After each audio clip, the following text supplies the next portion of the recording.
minah. Iya. Manut dawuh sing tak tampa ana dalem kene lewayangan ora mung pisan jiki kok mak. Marambah makaping-kaping klebu pepunden dalang yen Mbah Gondobuwana ya nate ngasta cempurit ana ing kene. Pakmu gedhe swargi Ki Anom Hartono ya wis nate dipiji supaya nyangik limbu ana ing kene. Pancen keluarga ageng Mbah Minah khususipun Bapak Mayor Mujito ki pancen maindhik ning wayang. Mula bengi iki panjenengane ngersakake lakon Wahyu Purba Sejati kuwi aja nganti gampangake lho Nduk. Merga Pak Mujito ki piyai sing apal karo lakon. Mosok? Ora mung saiki panjenengane wiwit cilik wis kulino mirsani wayang, apal karo lakon, apal karo crita. Malah akeh paguyuban-paguyuban budaya ingkang mapan ana ing laladan Banjarmasin sing dilenggahi kono sing dipandhegani karo Pak Mujito. Iya kok.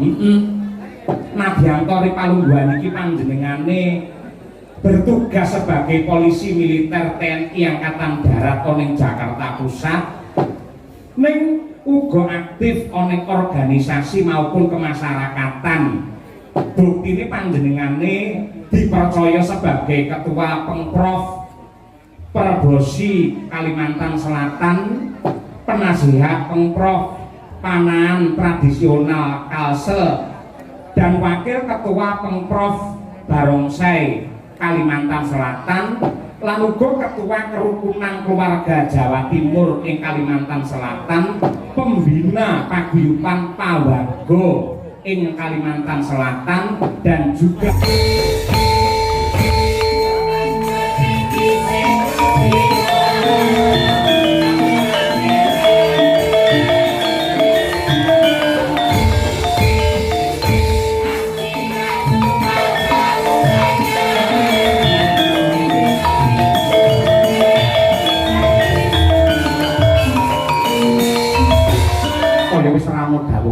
Bubarno kang padha gantung sibuk ndak pepuji para Bandarawati tansah dana rasa marang wong sak donya.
Gandeng iki sing sasi Sawal wis sak mestine lamun to aku kelawan kowe lan kabeh para kadang-kadang Madangkara ngaturake sugeng riyadi lan nyuwun lumungkuring pangaksami dumateng wabil khusus keluarga ageng almarhumah Ibu Ninah sumrambahe kabeh para kadang-kadang para dulur-dulur, para bolo-bolo munggahe, para sepuh adi sepuh, kiai alim ulama ingkang lenggah ana ing wewengkon Ponorogo.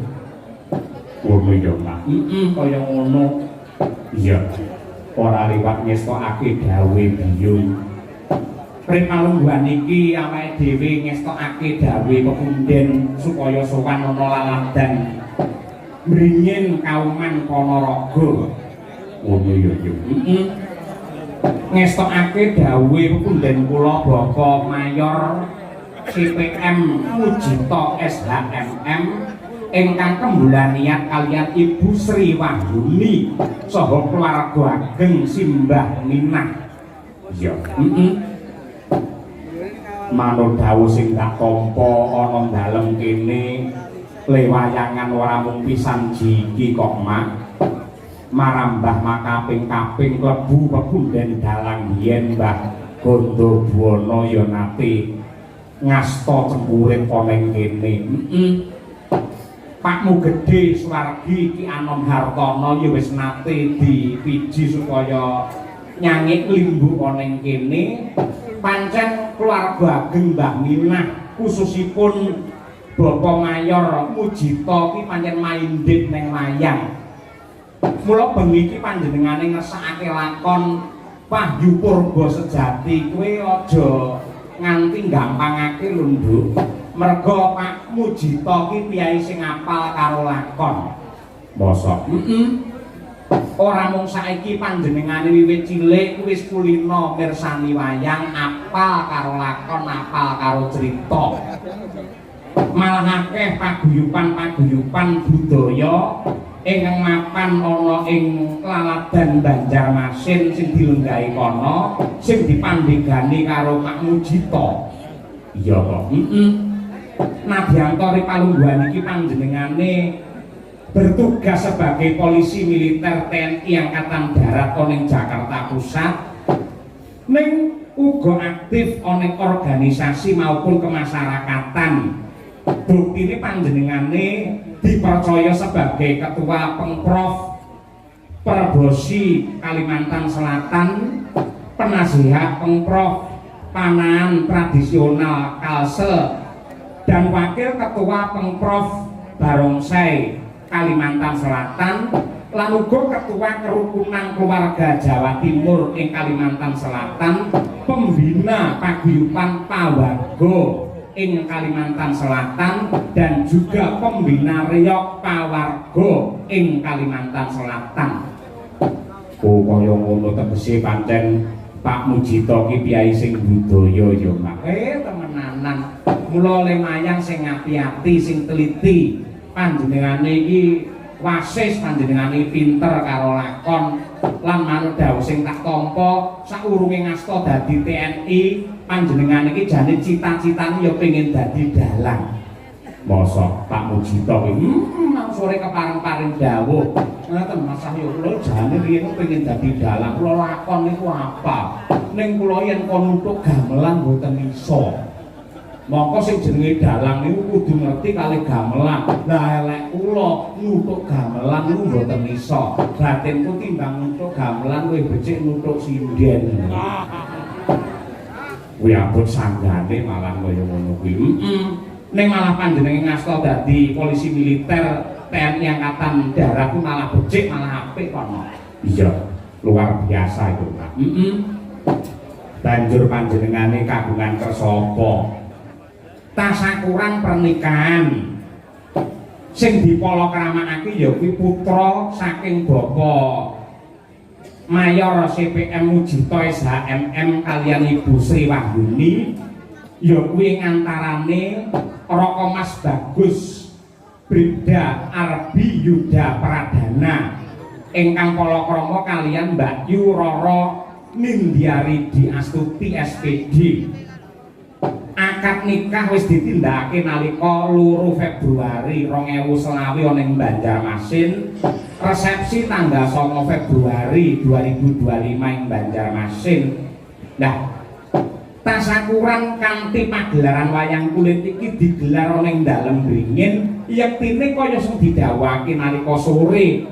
Ini dipersembahkan kagem Eyang Minah karena pada waktu resepsi pernikahan panjenengan itu tidak memungkinkan untuk rawuh. Lah wayangan sing digelar bengi iki pancen dipersembahake dening Bapak Mujito marang Mbah Minah ning kodrate Pangeran Siji kersane Gusti beda. Nalika wingi ana ing sasi Ramadan wingi Mbah Minah wis ditimbali sowan ditresnani ana ngarsane Gusti ingkang nyipta jagat kudu seda luwih dhisik. Mongko wayangan iki kagem Mbah Minah. Lah iya to. Mongko adate piyai yen sripan ngono kuwi mesti wayangane ditunda utawa dibatalake. Ning bobote netepi tembung bawa leksana sing ditindakake dening Pak Mujito lan panjenengane percaya nadyan kok alame wis beda Mbah Minah mesti wae bengi iki mangestoni mula wayang tetep digelar tegese cangik limbuk sinden lan pengrawit lan uga kanca-kanca bakul bengi iki kabeh entuk lantaran rejeki saka pangeran ya kuwi lumantar Pak Mujito anggene tetep wayangan tidak dibatalkan tegese panjenengane pancen piyai sing hambeg bawa leksana tresna marang piyai sepuh. Oh ngono ya Pak. Kaya ngono kuwi sing apik kaya ngono kuwi sing becik. Mongko iki ora nganti petang buluhe Mbah Minah. Mula tak suwun monggo sedaya para lenggah kula dherekaken ngeningaken cipta sawetawis nyambung raos kalian Gusti ingkang Maha Kuwaos anut kalian kapitayanipun piyambak-piyambak dene ingkang agama Islam. Monggo kula dherekaken kirim donga dumateng almarhumah Ibu Minah, mugi-mugi pinaringan tentrem ayem jenjem permanem mulya wonten ing swarga kagem Eyang Minah. Al-Fatihah.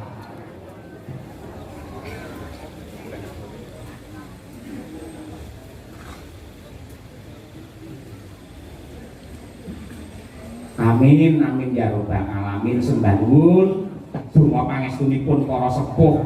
Iya. Matur nuwun ya Mak karo keluarga besar Simbah Minah sing kepareng nimbali karo awake dhewe satemah iso silaturahim kangen-kangenan karo sutresna budaya ing Maladan Ponorogo. Matur nuwun.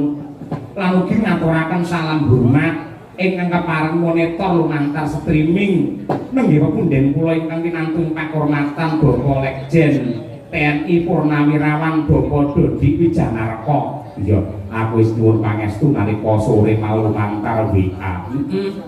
Ugi salam hormat kagem WS dan Puspomat Bapak Mejen TNI Eka Wijaya SH beserta jajaran polisi militer se-Indonesia. Ugi salam hormat dumateng paguyuban Pawaga Banjarmasin ingkang insyaallah kepareng rawuh rene sing ora rawuh kepareng nubar ning Banjarmasin. Ugi bekti sungkem dumateng Bapak Kiai pengasuh pondok pesantren Darul Fikri Lalagan kene mringen kene.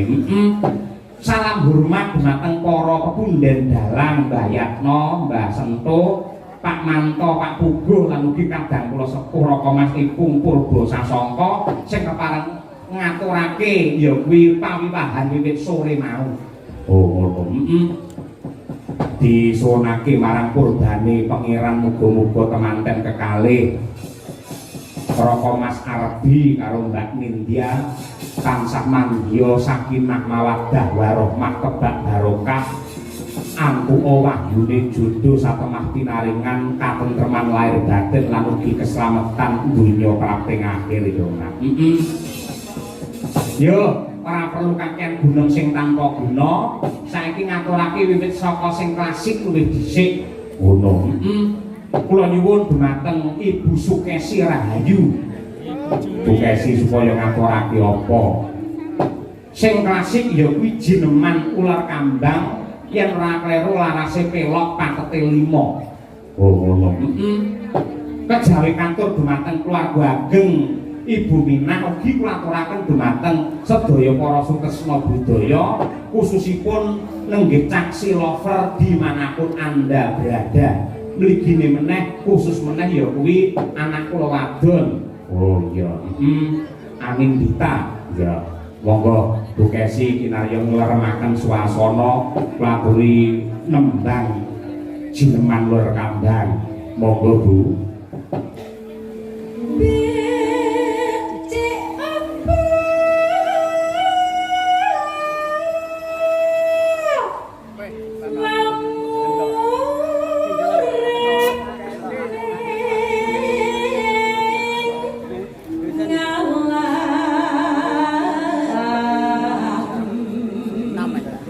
Donya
nuwun tembang klasik kula kandhang wis diaturake. Kula aturaken dumateng para sepuh adi sepuh, Kyai Lawas, Kyai klasik, mboten katalumpet dumateng ibu-ibu juru ladi ingkang kepareng rewang wonten ing dalemipun swargi Eyang Minah mriki. Mugi-mugi saged kinarya jamining saya. Iya, ngono lho, Pak. Lan alhamdulillah piyayi kene iki jan piyayi sing nyenengake kok nduk ning dingin kene. Buktine mau akak unggah panggung langsung didabyang-dabyang lebo nang dalem jero. Iya. Tak kira kon mangan ora mung dijak foto. Iya. Ing atase lagu iki foto nganti setengah jam dhewe. Iya, kabeh ngejak foto. Lek bapak-bapak utawa keluarga saking Pak Mujito foto iki ora masalah. Ning kabeh ibu-ibu lho Pak Dalang biasane ndelok ning TV ning YouTube saya iso ketemu langsung nyetrot buku iki sak kayange. Oke, gunes aku seprene abang iki. Iya. Lek tresno karo awakmu nganti kaya ngono tenan. Monggo sing jenenge foto iki lak ya ngerti mesem to, Nduk. Iya. Tak nggih mesem iki udakara setengah jam. Nganti semene iki aku iki mung sewu lambeku nganti keju. Soalnya pengumuman yang nanggap wayang sak fotone kudu ana anggaran nggih foto dhewe lho. Ya ora padha tresno. Nah, iki sembah nuwun akeh banget sing kepareng rawuh monggo sore mau dan ya. Alhamdulillah. Ya mbok menawa kangen karo wayang Kyai Bringin kene kaumah nggih. Monggo dipun tata piyambak supados sedaya jeneng pinarak. Ingkang ajeng lenggah supados ketingal lan ingkang wingking mangke saged gawekaken kanthi cetha. Ya ngoten iku. Monggo bobo ya diparingi layar. Ya semoga Kyai akeh konduk. Muga-muga sedaya pinaringan rahayu. Nggih. Ana bintang tamune ana. Malah iki sepisanan lagi ketemu karo awake dhewe ning piyayi iki wis asring ya kuwi kiprah ning laladan kutha Raya Ponorogo. Iya. Mas Gareng saka Pacitan. Kaya mengkono kuwi ketambahan ya kuwi Waranggana sing benbengi ra tau leren ya kuwi anak kula wadon Elisa Urcarus Alasu. Wah, iya. Suwi ora ketemu karo Mbak Elisa. Temenanan. Alhamdulillah nanti saiki Nadianto Jani wis kudune iki cara pitik iki kudune wis didu ning parandene isih dadi jomblo. Iya, durung duwe calon. Pacar biyen nate ning didelikne akhire ilang tenan. Saiki asli jomblo tenan. Iya. Wis muga-muga awet dadi jomblo. Mergo tak ramal Mbak Elisa iki nanti kesusu rabi wis to langsung ora payu wis.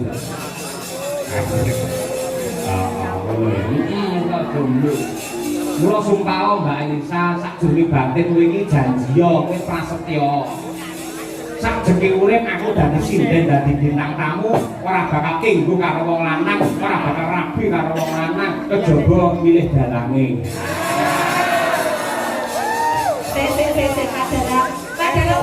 Padalang nyuwun sewu. Padalang nyuwun sewu. Kasih. Oh, istriku tersayang. Ya, aku di padalang. Jenengan mirengaken bojo kaya ngono rayu Mbak Elisa. Rungokno tangise ati. Nonton wayang ning mburi kelir. Cakep. Pak Cahyo sayang, cintaku padamu tak pernah berakhir.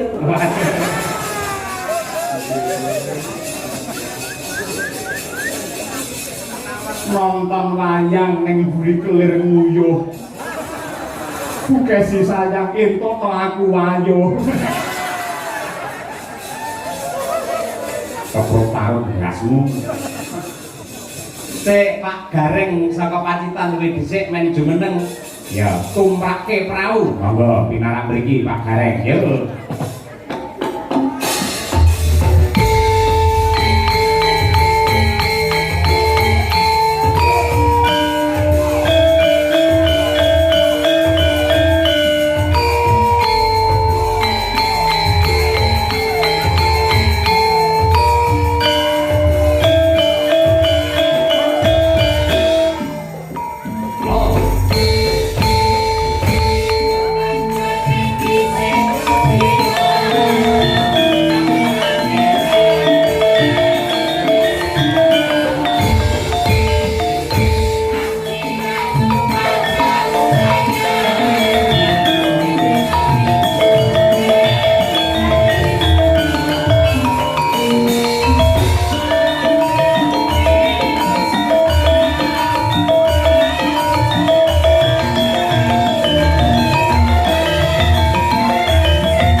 Sugeng dalu Mas Gareng.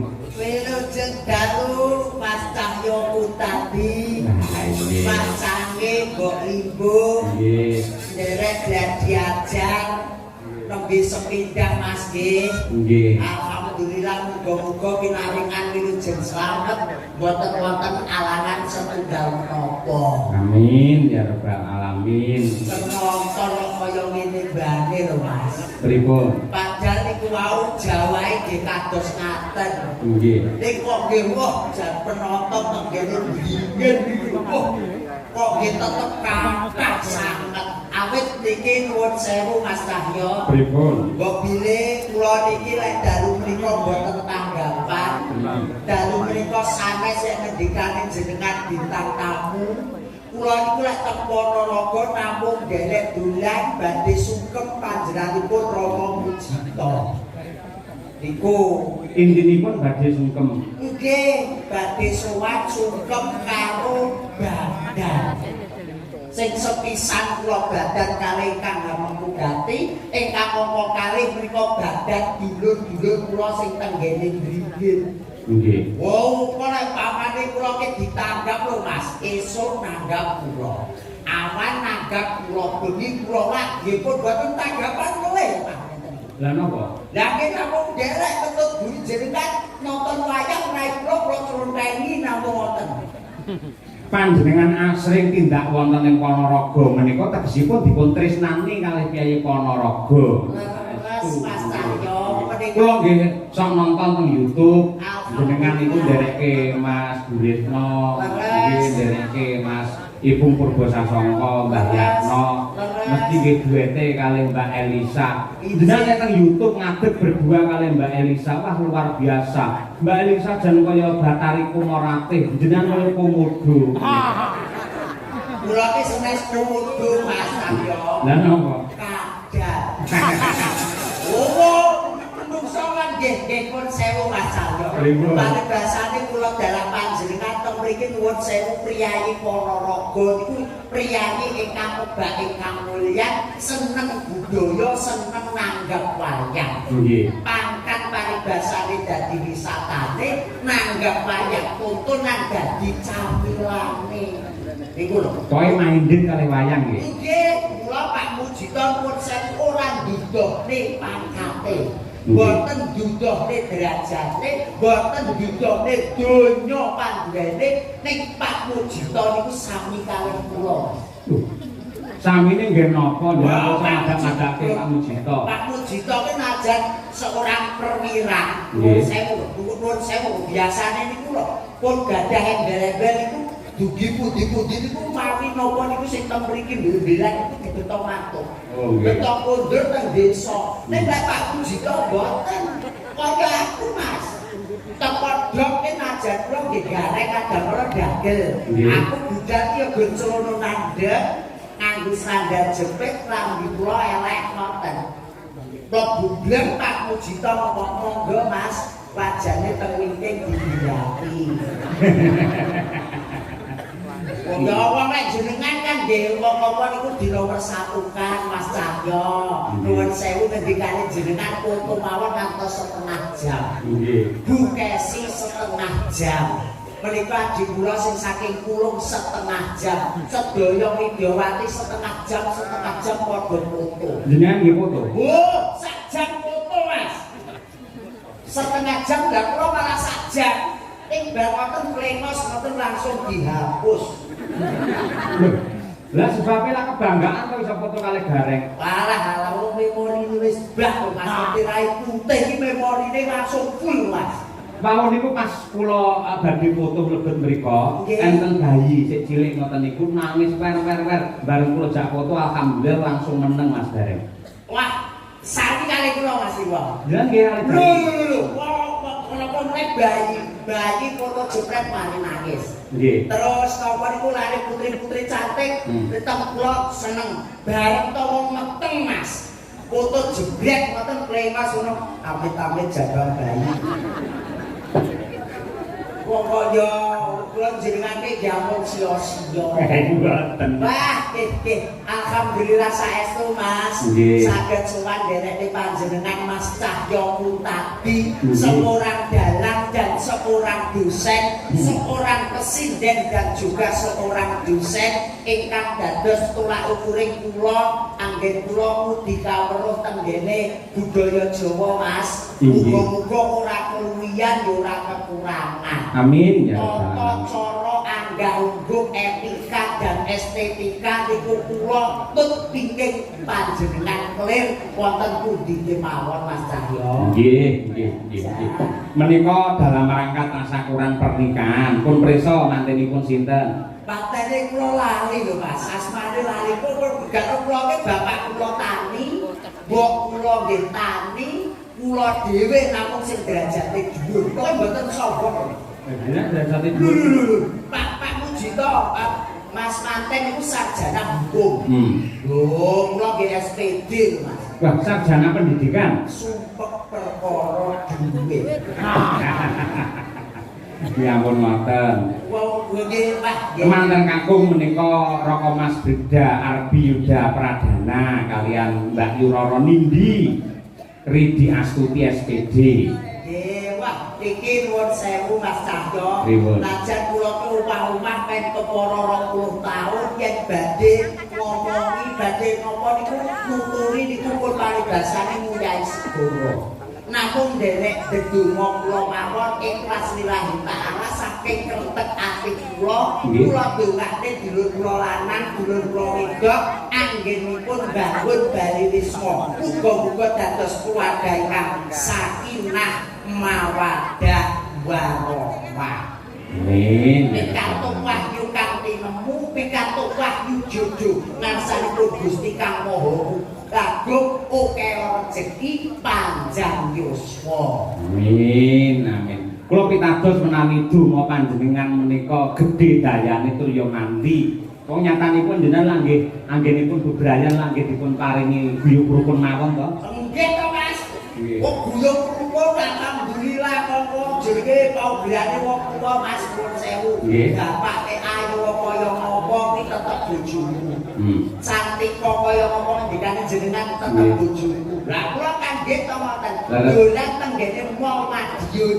Pripun? Lah teng mriku niku panggih artis kondang cantik. Kula plantuk mulih jebul Mas. Ayu bojone jenengan. Ayu kono Mas. Lho.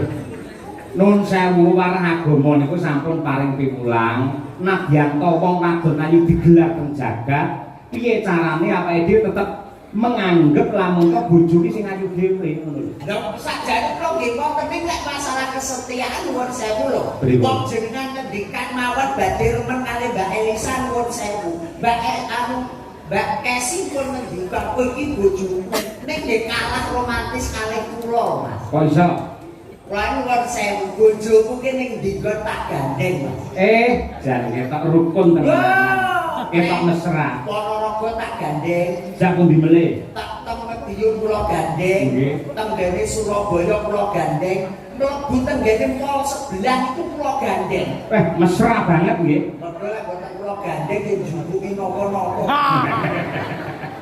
Oh, padahal niki kula iki nyambut gawe. Lho sampeyan kudu ya tanggung jawab. Seorang laki-laki apa sing dikersakne bojo ya dipinangkani men sampeyan duwe kawibawan ngono kuwi. Nggih kula pinangkani lho niku kula pinangkani saestu Mas. Kula jupuk ning ngoten, bari tenggene kasir kula balekne melih. Lho lah terus mulai ora nggo apa-apa. Lah yo sabar. Kula kan nggih wonten sabar trimo karo pawehe sing wong lanang. Kula kan nggih wonten sami kalih putranipun panjenenganipun Pak Mujito. Pokoke yo jenenge awake dhewe najan wis pangkate dhuwur to Mbak yo Dik, awake dhewe kudu nrimo apa sing dadi pawehe Gusti. Nggih wonten. Dawuh leres nggih. Lah niki mumpung Mbak Elisa sampun jeneng pinarak wonten mriki dasaripun sampun sawetawis dangu mboten pinanggih. Leres Mas. Jenengan kajenge dipun kancani Mbak Lisa nggih. Ijih siap. Monggo jumeneng Mbak Lisa. Aja dipleroki. Monggo, yo kados.